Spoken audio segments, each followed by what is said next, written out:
Bachelor point খ্যাত অভিনেতা শরাফ আহমেদ জীবন এবং শিমুল শর্মার কোমল পানীয় কোকাকোলার বিজ্ঞাপনে কাজ করা নিয়ে অনলাইন অফলাইনে চলছে ব্যাপক সমালোচনায় উঠে এসেছে ব্যাচেলর পয়েন্ট এবং ফিমেল নাটকের নির্মাতা কাজল আরফিন অমির নামও। অনেকে ওই বিজ্ঞাপনের নির্মাতা হিসেবেও তাকে দায়ী করছেন। এসব বিষয় নিয়ে মঙ্গলবার বিকেলে সামাজিক যোগাযোগ মাধ্যমে মন্তব্য করেছেন নির্মাতা কাজল আরফিন।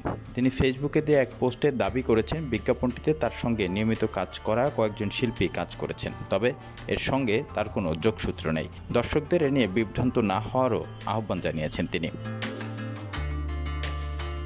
ফেসবুক পোস্টে তিনি লিখেছেন, মানবতা ও বিবেক এই দুই বিষয় একজন মানুষকে পরিপূর্ণ মানুষ হিসেবে গড়ে তোলে। আমি সবসময় চেষ্টা করি আমার কাজের মাধ্যমে মানবতা এবং বিবেককে জাগ্রত রাখতে।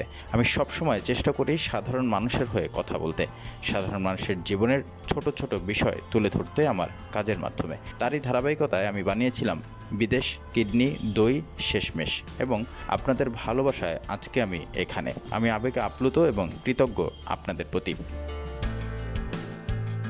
এদিকে কাজল আরফিন অমির ফিমেল 4-এর ট্রেলারটি ফেসবুকে পোস্ট করার অল্প সময়ের মধ্যেই কমেন্ট বক্সে চলছে বয়কটের মিছিল। কেউ বলছে বয়কট করব এইবার ফিমেল 4, আবার কেউ বলছে আশায় ছিলাম দেখব, কিন্তু যে কাজ করেছেন আর দেখার ইচ্ছা নাই, সরি। তবে কি কোকাকোলার বিজ্ঞাপনই কাল হয়ে দাঁড়ালো ফিমেল 4-এর নির্মাতা কাজল আরফিন অমির ভাগ্যে?